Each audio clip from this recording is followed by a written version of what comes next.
નમસ્કાર. અત્યારે આપણી સાથે છે એક ખાસ શખ્સિયત જેઓ કોંગ્રેસ પક્ષ અને કોંગ્રેસની વિચારધારા માટે હંમેશા પ્રગતિ થાય એવા જ તેઓનો પ્રયાસ હોય છે. અને જ્યારે જ્યારે લોકોના સવાલ ઉઠાવવાના હોય, ખેડૂતોના મુદ્દા હોય, ત્યારે જે રજૂઆત કરે છે ત્યારે તેઓ ઉગ્ર અને કઠોર હોય છે, પરંતુ સ્વભાવે અતિ કોમળ છે. જી હા, આપણે વાત કરી રહ્યા છીએ પ્રદેશ કોંગ્રેસ નેતા પ્રગતિ આહિર વિશે, જેઓ હાલ અત્યારે આપણી હારે છે. પ્રગતિબેન, સૌપ્રથમ તો આપનું સ્વાગત છે. અને પહેલો સવાલ મારો આપને એ જ કે જે રીતે હાલમાં આપણે જોયું ખેડૂતોના મુદ્દે અનેક રાજનીતિ પણ થઈ રહી છે.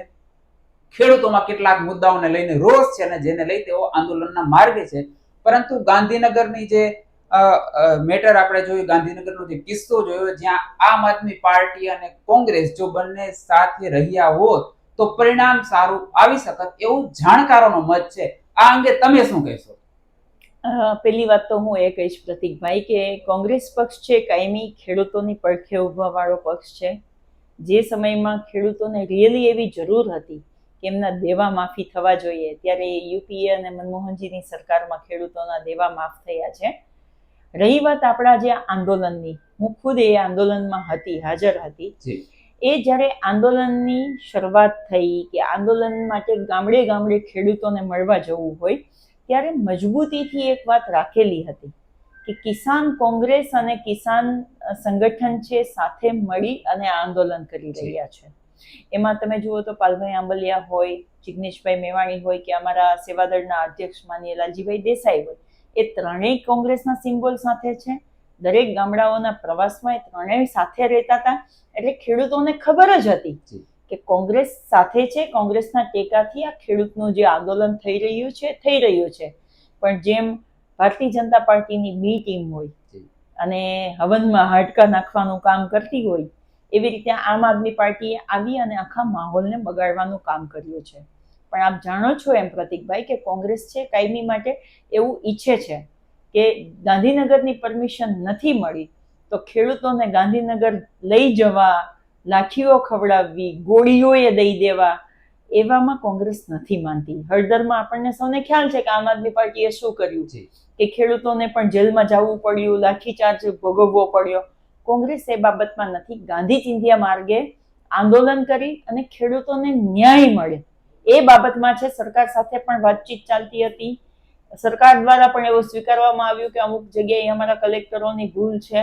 પણ આમ આદમી પાર્ટીએ સરકારને ના બોલવું પડે, સરકારે કાંઈ ના સ્વીકારવું પડે ને ખેડૂતોના પ્રશ્નો કાયમી ઉભા રહે એના માટે થઈ અને હવનમાં હાડકા નાખવાનું કામ કર્યું છે. ભાજપની બી ટીમ, લિટરલી બી ટીમ તરીકે સાબિતી બતાવી છે એમણે.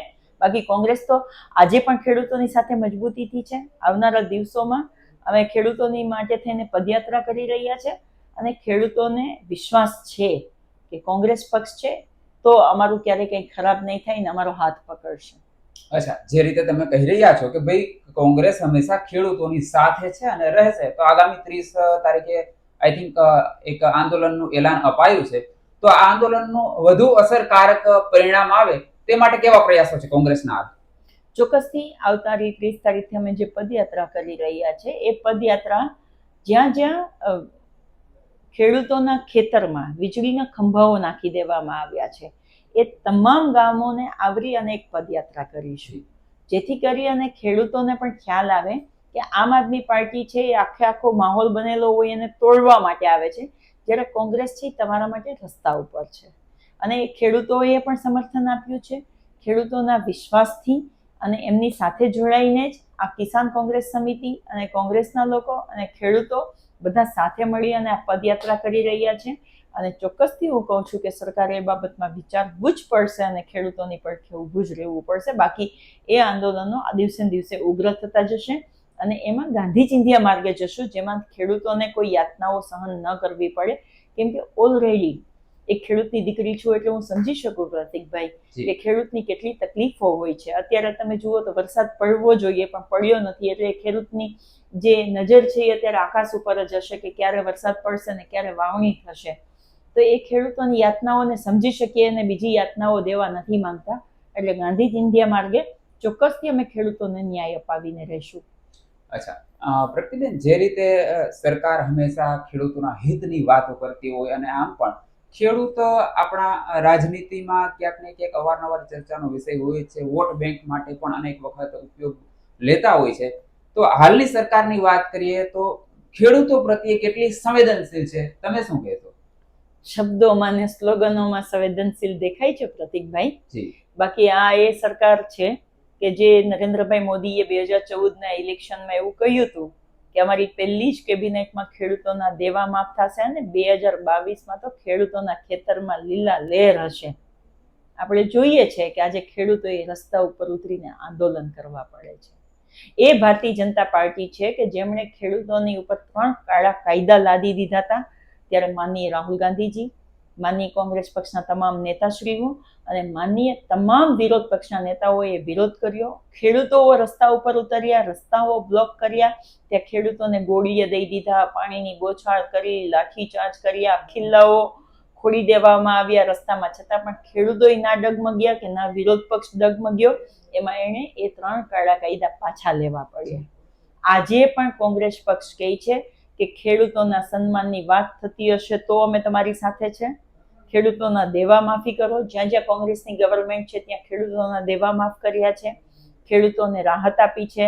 એમને જે ખોટા નકલી બિયારણો ભારતીય જનતા પાર્ટીની સરકારમાં આજે ગુજરાતને મળે છે, એવી રીતે બીજા રાજ્યમાં અસલી અને સારું બિયારણ મળે એના માટેની પણ મદદ અમે કરી રહ્યા છે. તો આવનારા દિવસોમાં પણ ભારતીય જનતા પાર્ટી ખાલી સંવેદનાની સ્લોગન બનાવે છે. કોંગ્રેસ પાર્ટી સાચી સંવેદનાથી એ ખેડૂતોની પક્ષે મજબૂતીથી જોડાયેલા છે. અચ્છા પ્રતિબેન, આજે આપના દ્વારા એક પ્રેસ કરાય છે જેમાં છાત્રો કી ગુંજ એટલે કે ભાઈ શિક્ષણ નીતિમાં જે કેટલાક છબરડાઓ થાય છે જેને લઈને આગામી દિવસોમાં એક યોગ્ય વિરોધ પ્રદર્શન કરાશે. આ અંગે શું કહેશો? ખરેખર છાત્રો કી ગુંજમાં કઈ રીતે વિરોધ પ્રદર્શન કરવામાં આવશે? અને બીજી ખાસ વાત એ કે જ્યારે કોંગ્રેસ સત્તામાં હતી ત્યારે ખાસ કરીને પેપર લીક થવા જેવા કૌભાંડો થયા હોય ત્યારે જવાબદારો સામે એક્શન લેવાયા હતા ખરા? ચોક્કસથી પ્રતિકભાઈ, પહેલા તો એ કહી દઉં કે પછી આમાં તો કોઈ પાર્ટી ના હોવી જોઈએ કે ભાજપ કોંગ્રેસની કોની સરકારમાં પેપર લીક થયા. પેપર લીક થયા મતલબ પેપર લીક થયા અને સજા થવી જ જોઈએ.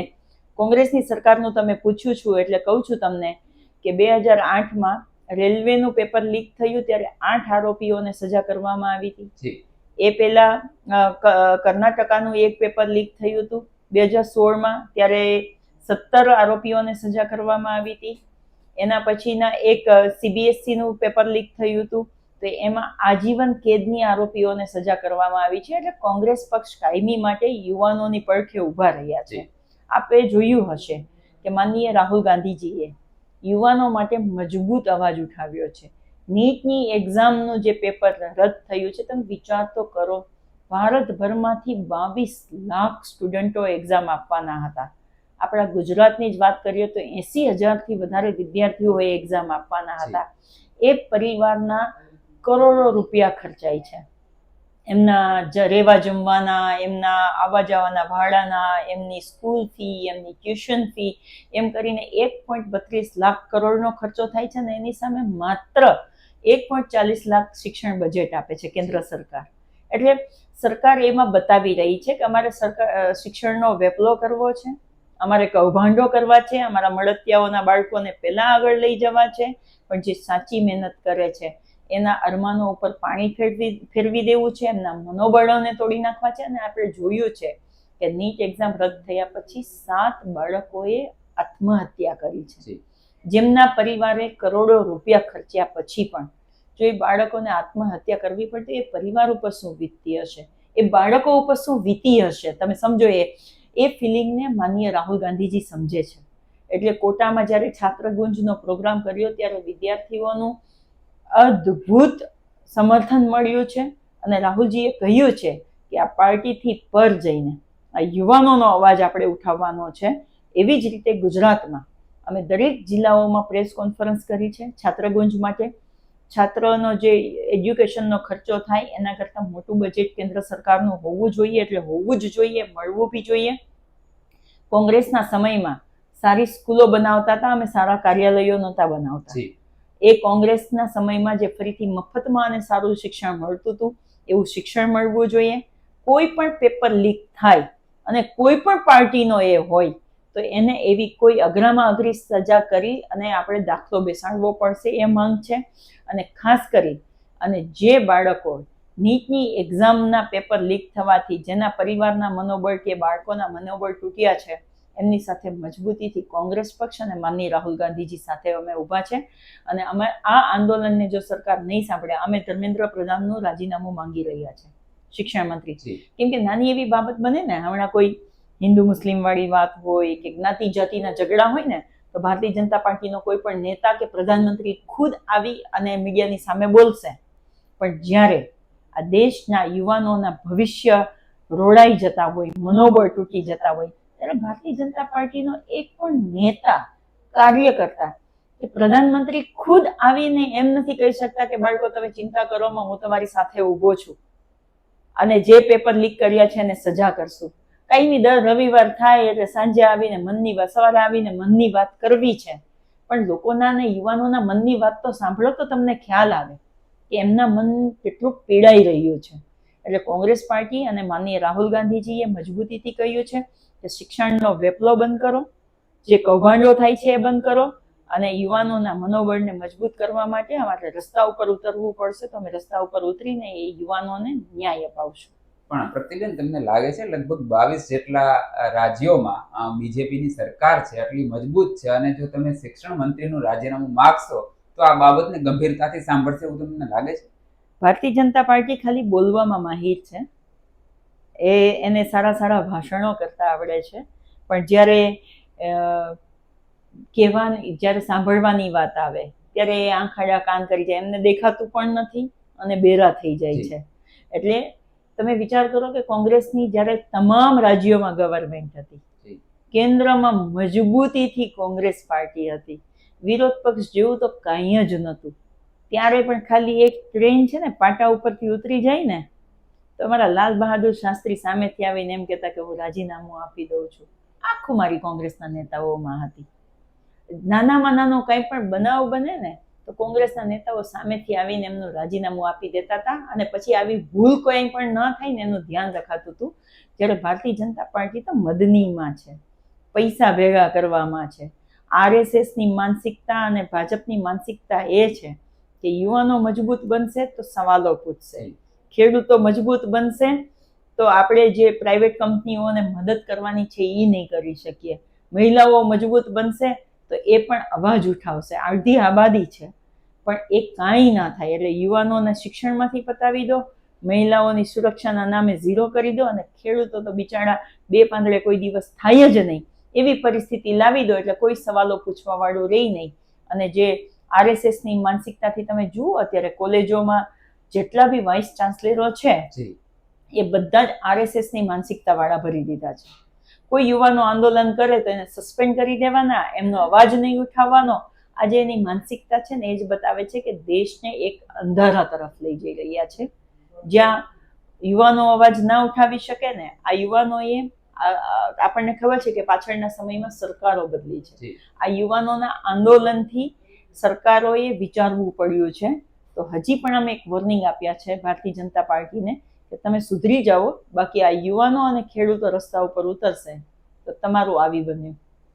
લોકશાહીમાં લોકો જ, પ્રજા જ સર્વોપરી હોય છે, એ ન ભૂલવું જોઈએ. છેલ્લો સવાલ પ્રગતિબેન, હાલમાં જ PM નરેન્દ્ર મોદીએ રેકોર્ડ કાયમ કર્યો, જેમાં સૌથી લાંબો સમય સુધી રહેવાનો જે રેકોર્ડ તેઓએ બનાવ્યો છે. As a citizen of Indian, એક ભારતીય નાગરિક તરીકે 10 માંથી કેટલા માર્ક્સ આપશો PM નરેન્દ્ર મોદીને? હું તો 0 આપીશ. એવું નહીં કે વિરોધ પક્ષ. એટલા માટે તમે વિચાર કરો, હું ખેડૂતની દીકરી છું. ખેડૂતની અત્યારે જમીનને એ ઉદ્યોગપતિઓને આપી દેવા માંગે છે, ખેડૂતને એમના ખેતરમાં મજૂર બનાવવા માંગે છે, અને એ ખેડૂતને કોઈ દિવસ બે પાંદડે નથી થવા દેતો. એ ફરક હું કોંગ્રેસમાં ને ભાજપમાં જોઉં છું. ભાઈ, હું નરેન્દ્રભાઈ મોદીને કદાચ ગુજરાતના CM તરીકે કામ કર્યું હતું, એ પ્રધાનમંત્રી તરીકે કર્યું હોત ને તો હું કદાચ એને 4-5 માર્ક્સ આપી શકે. પણ મોસાળે જમણવાર છે, માં પીરસવા વાળી છે, 35 વર્ષથી ગુજરાતમાં શાસન, 11 વર્ષથી ત્યાં શાસન કેન્દ્રમાં, છતાં પણ ગુજરાતની પરિસ્થિતિ કથળતી જાય છે. કેટલા 2-4 ઉદ્યોગપતિઓ સિવાય મને નામ તો આપો. એક નાના વેપારી પાસે જાઓ જીએસટીના નામે એ વેપારીને એટલો ગઢમથલમાં નાખી દીધો છે કે વેપારી ઊભો નથી થઈ શકતો. આજે નવી કોઈ પણ પ્રાઇવેટ કંપની તમે ખોલવા જાઓ 30% ભાગીદાર પહેલી વહેલી સરકાર બની જાય. આ જ્યારે ક્રૂડ ઓઇલના ભાવ સસ્તા હતા ત્યારે મારી ગુજરાતની જનતા, મારા દેશની જનતાને કેમ સસ્તું પેટ્રોલ ડીઝલ નહોતું મળતું? ક્રૂડ ઓઇલના ભાવ વધ્યા તો જનતા ઉપર એનો ભાવ વધારો થોપી બેસાડવાનો, સસ્તું થાય ત્યારે જનતાને સસ્તું નહીં દેવાનું. કેટલા મુદ્દાઓ છે. મહિલા સુરક્ષાની વાત કરે, મને કોંગ્રેસના એક નેતાનું નામ તો બતાવો કે એપ્સ્ટીન ફાઇલમાં આવ્યું હોય. હું તમને ભાજપના નેતાઓના નામ બતાવું કે એપ્સ્ટીન ફાઇલમાં બાળકીઓના શોષણમાં કેટલા નેતાઓના નામ આવ્યા છે. કેવી રીતે હું એને માર્ક્સ આપું? 0 માર્ક્સ આપું છું. આ દેશનું ભવિષ્ય, નાના નાના ભૂલકાઓ.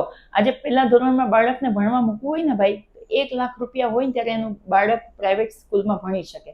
સરકારી સ્કૂલોને તો ખતમ કરી નાખી. સરકારી 1 થી 8 ધોરણ વચ્ચે એક જ ઓરડો હોય છે, એક જ શિક્ષક હોય છે અને રમશે ગુજરાત, ભણશે ગુજરાત. ક્યાંથી એક રમતગમતના સ્ટુડન્ટ, તમારી પાસે ટીચરો નથી. તમારી પાસે ભણાવવા માટે જે ટીચરો ટેટ 1 ટેટ 2 ની પરીક્ષા પાસ કરીને બેઠા છે, ઉંમર જતી રહી છે, છતાં તમે એમની ભરતી નથી જેઓ કરતા. હાલ આંદોલનના માર્ગે છે. હા, અરે એ જ કહું છું કે એમની ભરતી નથી કરતા.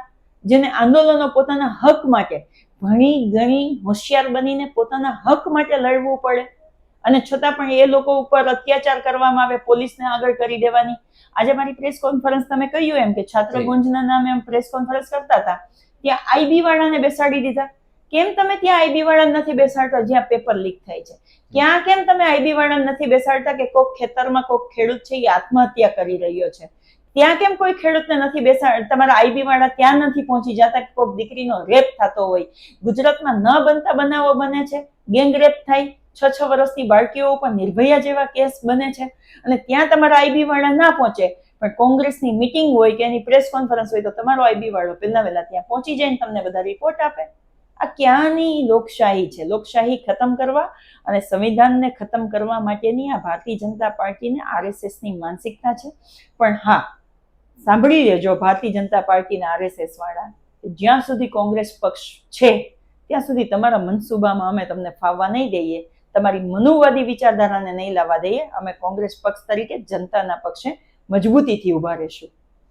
બિલકુલ, અને આશા રાખીએ કે આગામી દિવસોમાં પણ તમે તમારા બુલંદ અવાજથી લોકોના પ્રશ્નો ઉઠાવતા રહો. અને એક વાત તો તમારી એ પણ સ્વીકારવી જ પડે કે ભાઈ, સ્વાસ્થ્યનું ક્ષેત્ર હોય કે શિક્ષણનું ક્ષેત્ર, જેમાં ખાનગીકરણ એ ચિંતાનો વિષય બન્યું છે. આપ સ્ટુડિયોમાં આવ્યા, વાતચીત કરી, ખૂબ ખૂબ આભાર. Thank you. અને સંવિધાનને